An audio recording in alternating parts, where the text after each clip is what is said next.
নির্বাচন নিয়ে অন্তর্বর্তী সরকারের সাথে নানা রকম টানাপোড়েন চলছে রাজনৈতিক দলগুলোর। তবে সবকিছু মিলিয়ে এ বছরের মধ্যেই দেশে নির্বাচনী আবহ শুরু হতে যাচ্ছে বলে মনে করছেন সংশ্লিষ্টরা। এবার নির্বাচনী আবহে গা গরম করে চলেছে বাংলাদেশ জামায়াতে ইসলামী। এরই মধ্যে বিভিন্ন আসনে প্রার্থী ঘোষণা করেছে দলটি।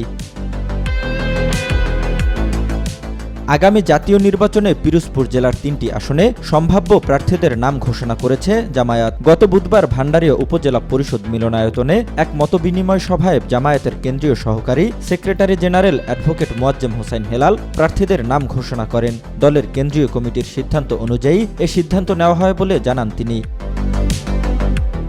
ঘোষণা অনুযায়ী আগামী নির্বাচনে পিরোজপুরের ৩টি সংসদীয় আসনের ২টিতে বাংলাদেশ জামায়াতে ইসলামীর প্রার্থী হচ্ছেন দলটির সাবেক নায়েবে আমির ও সাবেক সংসদ সদস্য আল্লামা দেলোয়ার হোসেন সাইদির ২ ছেলে শামীম সাইদি ও মাসুদ সাইদি। অপর আসনে প্রার্থী হচ্ছেন দলটির মঠবাড়িয়া উপজেলা আমির অধ্যাপক শরীফ আব্দুল জলিল। পিরোজপুর ১ আসন থেকে আল্লামা সাইদির ছেলে মাসুদ সাইদি ও পিরোজপুর ২ আসন থেকে তার মেজ ছেলে শামীম সাইদি নির্বাচন করবেন। অপরদিকে পিরোজপুর ৩ আসনে মনোনয়ন দেওয়া হয়েছে অধ্যাপক শরীফ আব্দুল জলিলকে।